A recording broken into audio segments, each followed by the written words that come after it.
नमस्कार दोस्तों, स्वागत है आप सभी का एक बार फिर से आपके प्यारे study channel are study point पर। दोस्तों, आज की इस वीडियो हम लोग देखेंगे रेलवे एनटीपीसी में पूछे गए कुछ महत्वपूर्ण सवाल और इनमें से कुछ क्वेश्चन इस बार भी एग्जाम में पूछे जा सकते हैं। साथ ही दोस्तों, इस वीडियो की पीडीएफ आपको मिलेगी हमारे टेलीग्राम ग्रुप पर, जिसका लिंक आपको डिस्क्रिप्शन में मिल जाएगा। तो चलिए दोस्तों, ज़्यादा विलंब न करते हुए इस वीडियो को स्टार्ट करते हैं। हमारा पहला क्वेश्चन है, क्लोरोफॉर्म सॉल्यूशन में नाइट्रोजन के किस ऑक्साइड का प्रयोग किया जाता है। तो दोस्तों, क्लोरोफॉर्म सॉल्यूशन में नाइट्रोजन के जिस ऑक्साइड का प्रयोग किया जाता है वो है नाइट्रोजन पेंटॉक्साइड। ठीक है, नाइट्रोजन पेंटॉक्साइड, जिसका केमिकल फार्मूला होता है N2O5। आगे देखते हैं, निम्नलिखित में से आमतौर पर वर्णांधता क्या है। तो दोस्तों, वर्णांधता यानी कि कलर ब्लाइंडनेस एक आनुवांशिक प्रकृति है। ठीक है, एक आनुवांशिक प्रकृति है और जब हमारी आँख जो है रंगों को आसानी से नहीं पहचान पाती है तब आँखों को इस प्रकार की समस्या होती है। आगे देखते हैं, इनमें से बारूद में मुख्य रूप से क्या शामिल होता है। तो दोस्तों, बारूद में मुख्य रूप से शामिल होता है पोटेशियम नाइट्रेट। ठीक है, पोटेशियम नाइट्रेट। और दोस्तों, बारूद क्या है, एक विस्फोटक रासायनिक मिश्रण है और इसको गन पाउडर या काला पाउडर भी कहा जाता है। आगे देखते हैं, निम्न में से कौन सा जीव मोलास्का परिवार से है। तो इनमें से जो जीव मोलास्का परिवार का है वो है घोंघा। ठीक है, घोंघा जो है मोलास्का परिवार से है। आगे बढ़ते हैं, कौन सा यौगिक गुर्दे की पथरी का निर्माण करने वाला सर्वाधिक सामान्य यौगिक है।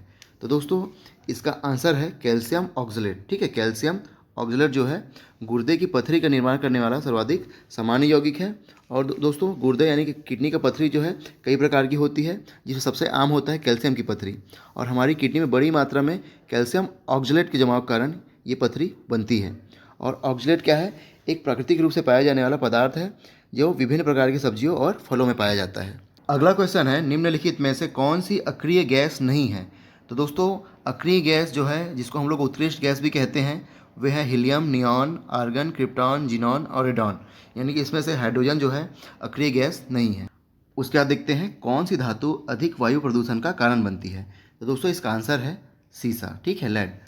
सीसा जो है मानव शरीर के हर हिस्से पर अपना प्रभाव डालती है और यदि मानव रक्त में, ठीक है, यदि मानव रक्त में 80 माइक्रोग्राम या उससे ज़्यादा सीसा मौजूद हो तो बेचैनी, दौरे की समस्या या और यहाँ तक कि मौत का खतरा भी बढ़ जाता है। तो इसका आंसर क्या हो जाएगा, सीसा। आगे देखते हैं, जल शोधन में कौन सी प्रक्रिया का प्रयोग किया जाता है। तो दोस्तों, जल शोधन में जो प्रक्रिया का प्रयोग किया जाता है वो है विपरीत परासरण। ठीक है, विपरीत परासरण यानी कि रिवर्स ऑस्मोसिस। ठीक है, रिवर्स ऑस्मोसिस। ठीक है, और रिवर्स ऑस्मोसिस जो है जल शोधन के लिए व्यापक रूप से इस्तेमाल की जाने वाली तकनीक है। आगे देखते हैं, हवा में अम्ल वर्षा किस गैस के छोड़े जाने के कारण होती है। तो दोस्तों, इसका आंसर है सल्फर डाइऑक्साइड और नाइट्रोजन ऑक्साइड। ठीक है, सल्फर डाइऑक्साइड और नाइट्रोजन ऑक्साइड। अम्ल वर्षा यानी एसिड रेन भी एक प्रकार की क्या है, बारिश ही होती है, परंतु इस बारिश का पानी क्या होता है, बहुत अधिक अम्लीय होता है। इसका कारण यह है कि पृथ्वी के वायुमंडल में सल्फर डाइऑक्साइड और नाइट्रोजन ऑक्साइड जल के साथ क्रिया करके नाइट्रिक अम्ल और गंधक का तेजाब बना लेते हैं। ठीक है, तो इसका आंसर क्या है, सल्फर डाइऑक्साइड और नाइट्रोजन ऑक्साइड। आगे देखते हैं, शुक्र ग्रह के वातावरण में निम्न में से ज़्यादातर शामिल गैस कौन सी है। ठीक है, तो इसका आंसर हो जाएगा कार्बन डाइऑक्साइड। ठीक है, शुक्र के वातावरण में सबसे ज़्यादा कौन सी गैस शामिल है, तो कार्बन डाइऑक्साइड। आगे देखते हैं, निम्न में से दमित्री मेंडलीफ ने क्या तैयार किया था। तो दोस्तों, दमित्री मेंडलीफ ने तैयार किया था रासायनिक तत्वों का आवर्त सारणी। ठीक है, रासायनिक तत्वों का आवर्त सारणी। और इस सारणी का प्रयोग कर उन्होंने उन तत्वों के गुणों का भी पता लगाया था जिसकी उस समय तक खोज भी नहीं हो सकी थी। ठीक है, तो आंसर क्या है, रासायनिक तत्वों का आवर्त सारणी। उसके बाद बेकिंग सोडा क्या है। ठीक है, तो बेकिंग सोडा है दोस्तों सोडियम बाई कार्बोनेट। ठीक है, सोडियम बाई कार्बोनेट, जिसका केमिकल फार्मूला क्या है, NaHCO3। ठीक है, NaHCO3 इसका केमिकल फार्मूला है। ठीक है, आगे देखते हैं, निम्न में से किसमें माइटोकॉन्ड्रिया नहीं पाया जाता है। ठीक है, तो माइटोकॉन्ड्रिया किसमें नहीं पाया जाता है, तो इसका आंसर है लाल रक्त कोशिका में। ठीक है, लाल रक्त कोशिका में माइटोकॉन्ड्रिया नहीं पाया जाता है। और माइटोकॉन्ड्रिया क्या है, तो जिस तरह से बिजली के लिए पावर हाउस की जरूरत होती है, वैसे ही कोशिकाओं को जीवित रखने और काम करने की ऊर्जा कहाँ से मिलती है, पावर हाउस से ही मिलती है। और प्राणी की हर कोशिका लाल रक्त कणों को छोड़कर, ठीक है, प्राणी की हर कोशिका में मिलने वाले इस पावर हाउस को माइटोकॉन्ड्रिया कहा जाता है। ठीक है, तो आंसर क्या है, लाल रक्त कोशिका। आगे देखते हैं, इनमें से रेडियम किस खनिज से प्राप्त किया जाता है। तो दोस्तों, रेडियम जो है पिच ब्लेड खनिज से प्राप्त किया जाता है। ठीक है, आंसर क्या है? Pitch blade. ठीक है, पिच ब्लेड खनिज से प्राप्त किया जाता है रेडियम। और रेडियम क्या है? पृथ्वी पर एक अत्यंत दुर्लभ तत्व है और यह यूरेनियम अयस्कों में पाया जाता है। और दोस्तों मैं आपको बता दूं कि केवल 1 ग्राम रेडियम का उत्पादन करने के लिए, ठीक है, 1 ग्राम रेडियम का उत्पादन करने के लिए लगभग 7 टन अयस्क की आवश्यकता होती है। ठीक है, 7 टन अयस्क की आवश्यकता होती है। ठीक है, साथ ही आपको ध्यान रखना है कि रेडियम, ठीक है, हम लोग Ra से शो करते हैं। इसका परमाणु क्रमांक जो है वो है 88। ठीक है, आगे देखते हैं। जीका वायरस किसके द्वारा मनुष्य में संचारित होता है? ठीक है, जीका वायरस किसके द्वारा मनुष्य में संचारित होता है? तो दोस्तों जीका वायरस जो है मुख्य रूप से एडिस जीन से संक्रमित मच्छर के काटने से फैलता है और यह आमतौर पर दिन के दौरान ही काटते हैं। तो इसका आंसर क्या है? मच्छर। ठीक है, जीका वायरस मनुष्य में किसके द्वारा संचालित होता है? मच्छर के द्वारा। उसके बाद देखते हैं कि निम्नलिखित में से किसके अधिकतम पैर होते हैं? तो दोस्तों सबसे ज़्यादा इसमें पैर होते हैं सहस्त्रपाद के। ठीक है, आंसर क्या है? सहस्त्रपाद। आगे देखते हैं, ज्यामिति का जनक किसे कहा जाता है? ठीक है, तो ज्यामिति का जनक कहा जाता है यूक्लिड को। ठीक है, आंसर क्या है? यूक्लिड। उसके बाद है निम्नलिखित में से कौन सी प्रक्रिया कार्बन डाइऑक्साइड के वातावरण को हटाती है? ठीक है, तो इसका आंसर है प्रकाश संश्लेषण। ठीक है, प्रकाश संश्लेषण की प्रक्रिया कार्बन डाइऑक्साइड के वातावरण को हटाती है। अगला क्वेश्चन है, निम्न में से हवा क्या है? तो दोस्तों हवा जो है तत्वों और यौगिकों का मिश्रण है। ठीक है, तत्वों और यौगिकों का मिश्रण है जिसमें 78% क्या होता है? नाइट्रोजन होता है, 21% होता है ऑक्सीजन, 0.9% होता है ऑर्गन और अन्य गैस होते हैं 0.1%। ठीक है, तो हवा क्या है? तत्वों और यौगिकों का मिश्रण है। आगे देखते हैं, एक मानव जीव में औसतन कितनी स्वाद कलिकाएं मौजूद होती है?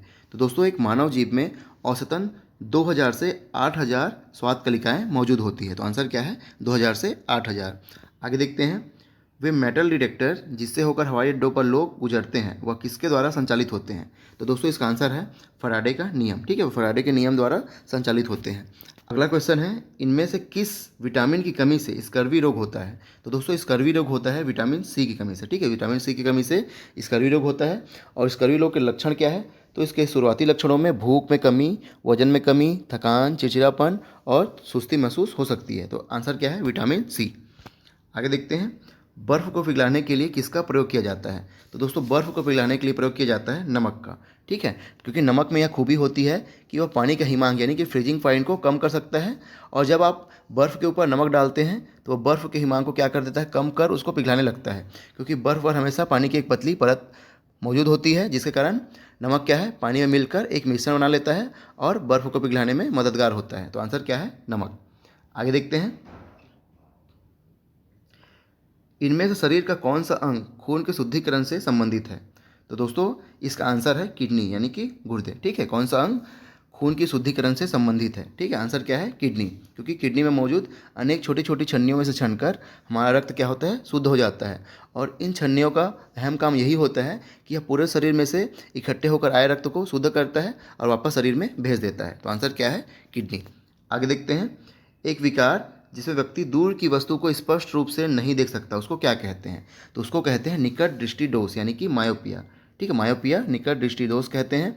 और जिन लोगों को 2 मीटर की दूरी के बाद चीज़ें क्या है? धुंधली दिखाई देती है, उनको मायोपिया का शिकार माना जाता है। आगे देखते हैं, कैंसर के ऊतकों की जांच के लिए निम्न में से क्या किया जाता है? तो दोस्तों कैंसर के ऊतकों की जांच के लिए बायोप्सी किया जाता है। ठीक है, बायोप्सी क्या है? यह एक ऐसी प्रक्रिया है जिसमें मानव शरीर के किसी टिश्यू को निकालकर उसकी जांच जो है प्रयोगशाला में की जाती है। और इस सर्जरी को मुख्य रूप से उस स्थिति में किया जाता है जब किसी व्यक्ति को कैंसर या किसी गंभीर बीमारी के लक्षण नजर आते हैं। तो आंसर क्या है? बायोप्सी। आगे देखते हैं, तरल पदार्थ के घनत्व को नापने के लिए किसका प्रयोग किया जाता है? तो दोस्तों तरल पदार्थ के घनत्व को नापने के लिए प्रयोग किया जाता है हाइड्रोमीटर का। ठीक है, और यहाँ पे एनीमोमीटर क्या है? एनीमोमीटर को हम लोग बोलते हैं पवन वेग मापी, जिसका उपयोग क्या है? पृथ्वी तल पर पवन का वेग नापने के लिए किया जाता है। उसके बाद हाइग्रोमीटर क्या है? तो हाइग्रोमीटर क्या है? जिसको हम लोग बोलते हैं आर्द्रता मापी, यानी कि यह वायुमंडल की आर्द्रता को नापने के लिए यूज़ किया जाता है। उसके बाद फेदोमीटर। तो फेदोमीटर क्या है? इसका उपयोग जो है महासागरीय गहराई नापने में किया जाता है। उसके बाद देखते हैं कि एकमात्र अधातु, ठीक है, एकमात्र अधातु जो कमरे के तापमान पर द्रव में बदल जाती है। तो दोस्तों इसका आंसर है ब्रोमीन। ठीक है, ब्रोमीन एक ऐसा धातु है जो कमरे के तापमान पर द्रव में बदल जाती है। लेकिन दोस्तों अगर आपसे पूछा जाता है कि वह धातु जो कमरे के तापमान पर द्रव में बदल जाती है, अगर आपसे धातु पूछा जाता है तो आपको आंसर लगाना है पारा। ठीक है, मर्क्यूरी, Hg। ठीक है, उसके बाद देखते हैं हमारे वातावरण में कितने प्रतिशत नाइट्रोजन है? तो दोस्तों हमारे वातावरण में जो है 78% क्या है? नाइट्रोजन है। उसके बाद देखते हैं आवर्त सारणी के न्यूनतम प्रतिक्रियाशील तत्व कौन है। तो दोस्तों आवर्त सारणी के न्यूनतम प्रतिक्रियाशील तत्व हैं उत्कृष्ट गैसें।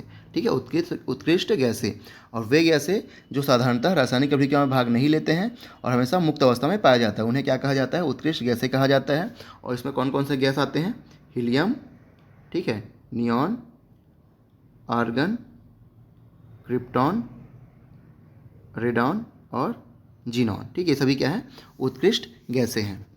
उसके बाद देखते हैं इनमें से कौन जल प्रदूषण का कारण नहीं है। तो दोस्तों इसका आंसर है तट पर मछली पकड़ना। ठीक है, यह जल प्रदूषण का कारण नहीं है। आगे देखते हैं इनमें से किसने एक्स रे की खोज की है। तो दोस्तों एक्स रे की खोज की है विल्हेम रोएंटजेन ने। उसके बाद देखते हैं परमाणु विखंडन की प्रक्रिया क्या है। तो दोस्तों परमाणु विखंडन की प्रक्रिया वह प्रक्रिया है जिसमें एक भारी नाभिक एक न्यूट्रॉन को ग्रहण करके लगभग बराबर द्रव्यमान के दो हल्के नाभिकों में टूट जाता है। ठीक है, तो इसका आंसर क्या है, एक भारी परमाणु नाभिक के उपखंड। आगे देखते हैं निम्न में से एथेनॉल किससे प्राप्त किया जाता है। तो दोस्तों एथेनॉल क्या है, एक तरह का अल्कोहल होता है जिसे पेट्रोल में मिलाकर गाड़ियों में फ्यूल की तरह इस्तेमाल किया जा सकता है। और एथेनॉल का उत्पादन क्या है, मुख्य रूप से गन्ने की फसल से होता है, लेकिन शर्करा वाली अन्य फसलों से भी इसे तैयार किया जा सकता है। और एथेनॉल का आणविक सूत्र क्या है, तो वो है C2H5OH। उसके बाद देखते हैं इस ब्रह्मांड में दूसरा प्रचुर मात्रा में सर्वाधिक तत्व कौन सा है। तो दोस्तों आपको ध्यान रखना है कि इस ब्रह्मांड में सबसे अधिक पाया जाता है हाइड्रोजन और उसके बाद पाया जाता है हीलियम। तो आपका आंसर हो जाएगा हीलियम। ठीक है, अगला क्वेश्चन है पानी के अंदर की वस्तुओं का पता लगाने के लिए किस यंत्र का उपयोग किया जाता है। तो दोस्तों पानी के अंदर वस्तुओं का पता लगाने के लिए जिस यंत्र का प्रयोग किया जाता है वो है सोनार। ठीक है, इसका फुल फॉर्म होता है साउंड नेविगेशन एंड रेंजिंग। ठीक है, आंसर क्या है, सोनार। उसके बाद देखते हैं दोस्तों पोलियो के टीके की खोज किसने की है। तो दोस्तों पोलियो के टीके की खोज की है जोनास साल्क ने। ठीक है, जोनास साल्क ने। उसके बाद देखते हैं कि टमाटर क्या है। तो दोस्तों टमाटर को ज़्यादातर लोग जो है सब्जी ही मानते हैं। क्यों मानते हैं, क्योंकि इसका सबसे ज़्यादा इस्तेमाल जो है सब्जी को रसदार बनाने में किया जाता है। लेकिन दोस्तों टमाटर क्या है, एक प्रकार का फल है।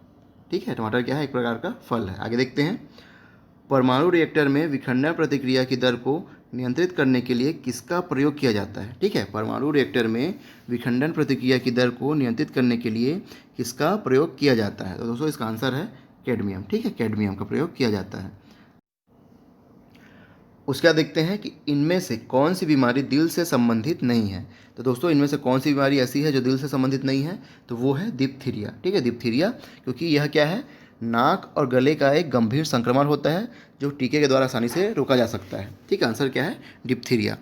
उसके बाद अगला क्वेश्चन है निम्न में से मिल्की वे क्या है। ठीक है, मिल्की वे क्या है। तो दोस्तों मिल्की वे जो है स्पाइरल आकाशगंगा का एक प्रकार है। आंसर क्या हो जाएगा, आकाशगंगा। ठीक है, मिल्की वे स्पाइरल आकाशगंगा का एक प्रकार है जिसके अंदर हमारा सौरमंडल मौजूद है। और दोस्तों मैं आपको बता दूं कि मिल्की वे में 200 बिलियन से भी ज़्यादा तारे मौजूद हैं। ठीक है, इसमें आंसर क्या हो जाएगा, आकाशगंगा। उसके बाद देखते हैं किन कणों में सकारात्मक विद्युत आवेश होता है। तो दोस्तों सकारात्मक विद्युत आवेश होता है प्रोटॉन में। ठीक है, कितना होता है, 1.6 × 10⁻⁻19 कूलाम धनात्मक आवेश होता है। ठीक है, और अगर बात की जाए इसकी खोज किसने की थी, तो इसकी खोज की थी रदरफोर्ड ने। ठीक है, उसके बाद देखते हैं इंफ्रारेड किरणें क्या है। तो दोस्तों इंफ्रारेड किरणें हैं विद्युत चुंबकीय तरंगे। ठीक है, विद्युत चुंबकीय तरंगे। इंफ्रारेड किरणें या औरक्त किरणें जो है वह विद्युत चुंबकीय विकिरण है जिसका तरंग दैर्घ्य यानी कि वेवलेंथ जो है प्रत्यक्ष प्रकाश से बड़ा हो और सूक्ष्म तरंग से कम हो। ठीक है, तो इसका आंसर क्या हो जाएगा, विद्युत चुंबकीय तरंगे। उसके बाद देखते हैं इनमें से कौन सा स्टेम सेल का प्रकार नहीं है। ठीक है, इनमें से कौन सा स्टेम सेल का प्रकार नहीं है। तो इसका आंसर है मेद यानी कि फैट। ठीक है, यह क्या है, स्टेम सेल का प्रकार नहीं है। और स्टेम सेल यानी कि मूल कोशिका मुख्यतः क्या है, अविभाजित कोशिकाएं हैं जो अन्य विशिष्ट तरह की कोशिकाओं में भेद करने में सहायक होती है। आगे देखते हैं निम्न में से यूमामी क्या है। तो दोस्तों यूमामी जो है स्वाद का प्रकार है। ठीक है, यूमामी क्या है, स्वाद का प्रकार है। और यूमामी एक 5 बेसिक स्वादों का मिश्रण है जिसमें मीठापन, खट्टापन, कड़वापन, नूनखरापन शामिल है। और यूमामी सबसे ज़्यादा टमाटर में होता है। ठीक है, आगे बढ़ते हैं इनमें से प्रकंद का एक उदाहरण कौन सा है। ठीक है, इनमें से प्रकंद का एक उदाहरण कौन है, तो आंसर इसका अदरक। ठीक है, अदरक क्या है, प्रकंद का एक उदाहरण है। अगला क्वेश्चन है सूर्य की रोशनी को उसके संगठक रंगों में कौन विभाजित कर सकता है? ठीक है, सूर्य की रोशनी को उसके संघटक रंगों में कौन विभाजित कर सकता है? तो दोस्तों इसका आंसर है अपवर्तन। ठीक है, अपवर्तन। जब सूर्य का प्रकाश जो है प्रिज्म से होकर गुजरता है तो वह अपवर्तन के पश्चात प्रिज्म के आधार की ओर झुकने के साथ साथ विभिन्न रंगों के प्रकाश में बढ़ जाता है। तो आंसर क्या है? अपवर्तन। अगला क्वेश्चन है लीमर क्या है? ठीक है, लीमर क्या है? तो दोस्तों लीमर जो है मेडागास्कर में पाया जाने वाला छोटे वानर कुल का एक प्राणी है। ठीक है, आंसर क्या हो जाएगा? मेडागास्कर में पाया जाने वाला एक जानवर है और काले और सफ़ेद रंग की इस जंतु की पूंछ काफ़ी लंबी होती है और धारीदार होती है, साथ ही इसकी आंखें जो है बड़ी होती है। आगे देखते हैं, निम्न में से नक्शे के अध्ययन को क्या कहा जाता है? निम्न में से नक्शे के अध्ययन को क्या कहा जाता है? तो दोस्तों नक्शे के अध्ययन को कहा जाता है कार्टोग्राफी। ठीक है, कार्टोग्राफी। निम्न में से एक जनरेटर क्या रूपांतरित करता है? तो दोस्तों एक इलेक्ट्रिक जनरेटर जो है यांत्रिक ऊर्जा को विद्युत ऊर्जा में बदलने का काम आता है। और अगर आपसे एग्जाम पूछा जाता है विद्युत मोटर के बारे में, तो विद्युत मोटर क्या करता है? विद्युत ऊर्जा को यांत्रिक ऊर्जा में बदलने का कार्य करता है। ठीक है, तो इसका आंसर क्या है? यांत्रिक ऊर्जा को विद्युत ऊर्जा में परिवर्तित करने का कार्य करता है इलेक्ट्रिक जनरेटर। तो दोस्तों उम्मीद है आपको ये वीडियो पसंद आई होगी। अगर आपको ये वीडियो पसंद आती है तो लाइक ज़रूर करें और अपने दोस्तों में ज़्यादा से ज़्यादा शेयर करें ताकि वो भी इस वीडियो का लाभ उठा सके। और आप चाहें तो हमारे चैनल को सब्सक्राइब भी कर सकते हैं ताकि इस तरह की वीडियो आपको हमेशा मिलती रहे। धन्यवाद।